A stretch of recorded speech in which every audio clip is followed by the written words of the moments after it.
Oil crisis and market falls. What do you do? I'm going to take you through some very important slides. You want to save this presentation. You might want to share it with other people as well. And first and foremost, the market is not governed by physics. People think we can foresee into the future. And a lot of people make a lot of money by trying to pretend they've got a crystal ball or they've got some kind of way of seeing into that future. In fact, the best way to handle these kinds of drops is by thinking in terms of regret minimization. I fully expect the markets to fall 14% at some point this year, but I can either only ever tell you one of two things. One, when it might happen, next to impossible, or the size of the fall, 14%. I can tell you when there'll be a fall, but not the size. So you can do one of two things. It's either going to be the size of the fall, or it's going to be when there'll be a fall, but you can't do size and when there'll be a fall, which is the most important information, because otherwise you'd be the richest man in the world. Now, times when I have got both correct, of course, there's an element of skill. There's been an element of good fortune, because anything could have happened. Donald Trump could drop a bomb on the world. So instead, my go-to way of dealing with market volatility is not trying to get timing and depth right. It's instead to say, well, what will I do? What am I better off doing? There's only two types of drops, V-shaped or U-shaped. Now, let's get this absolutely clear. You do not know which of these two it's going to be when it's a fall. No more than will you know what the CIA is thinking or what Ayatollah Khamenei Jr. is thinking. So actually, political upheaval can be a good time to make the very simple point. You do not know which way the markets will go. If you do not know which way they're going to go, then you've got several options based not on trying to predict the market, but actually your strategy for it. Number one, what I call a mummy bear, when the monthly moving averages are falling. You've heard me discuss this many times before. It happens once or twice a year, roughly statistically quite likely, or daddy bear when it's a more severe drop and the monthly moving averages have crossed below their own moving average. If you don't know what I'm talking about, have a look at alpeshpatel.com, where I cover all of this in far more detail, and in my various books. You can download free copies on alpeshpatel.com as well. And as a hedge fund manager, I've discussed this many times in all my Financial Times columns and books before. Now, they're not guarantees of what's going to work. Instead, they give me strategic options of what's going to work. Remember, the book can download from alpeshpatel.com, where I go into all of this. Now, there's only ever three doors, i.e. three options you have. Exit early on a mummy bear, but the danger is you buy back more expensive because it's a V-shaped recovery. Exit late on a daddy bear.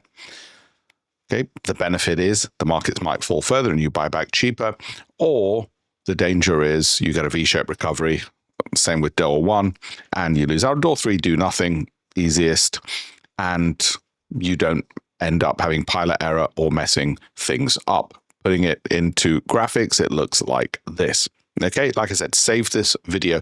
You might need it for later. Door one entails the false comfort of an early exit. You get a dopamine hit, you think, great, I'm out. I don't care about the markets if they fall. But of course, it could be a V-shaped recovery. And all of a sudden, you're blaming everybody but yourself for not getting back in or buying back more expensive. This is common for the people who like to blame others and love dopamine hits in the market.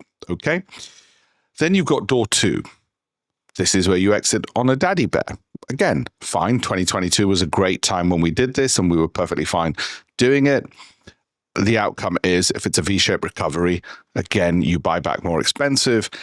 And you think to yourself, well, I got out near the bottom. Why did I do that? And again, if you like blaming other people and you're emotional, this is where you get a perfect opportunity to blame everybody else except yourself.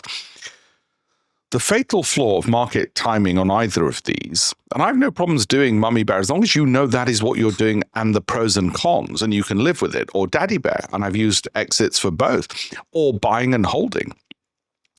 But the people who are trying to look for absolute certainty are the ones who are going to mess it up. So to simplify the decision making, if you look at what the problem is, there's an emotional risk and an execution risk. Private investors tend to mess it up, either because they get emotion. They say, well, I won't get out on a mummy bear. I won't get out on these small falls. I just hold on for now, until they absolutely panic. And then they're not using any of those rules. They're just using some new rule.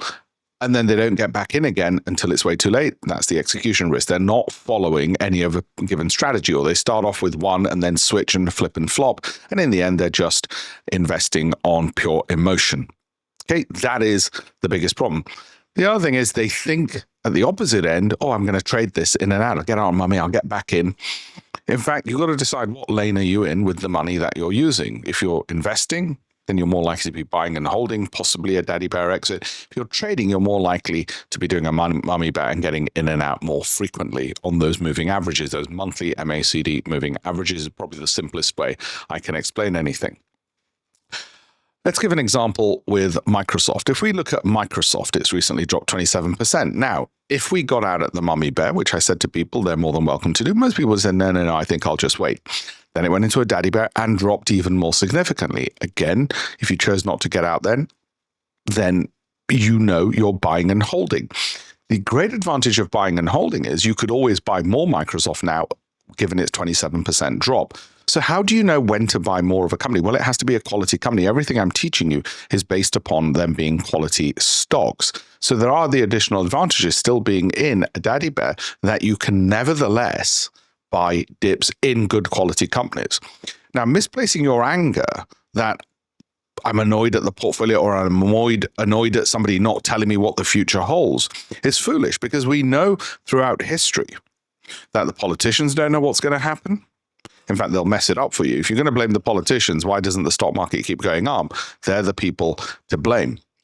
Essentially, door 3 remains the statistically safest choice, according to Warren Buffett, for most private investors, because they tend not to have good emotional control or execution control. So they're not good at timing because they forget or they panic and they get too emotional. So the safest choice, I'm afraid, becomes that. Now, if you're like me and a bit more disciplined, you're more than happy, like in 2022, to take the daddy bear, or do it again last year with the tariff panic, where I exited knowing I'm going to buy back more expensive if it's a V-shaped recovery, and I was fine with that. That gave me emotional control, execution control. Once you've got emotional and execution control with the markets, you've got the beginnings of making a lot of money. One thing you ought to be aware of is the wealthiest man in the world became wealthiest man in the world by surviving all these crises and knowing everything that I've just told you. Okay? Consistency will outweigh prediction. If you've got consistency of strategy, whether it's execution of mummy bears, daddies, or buying and holding, you will outweigh people who are trying to predict the future. So have a look at alpeshpatel.com for more videos like this. Like and share and follow. The more people who like and share and follow, then the more of these videos I will do, because more people will see it from the TikTok or YouTube algorithm.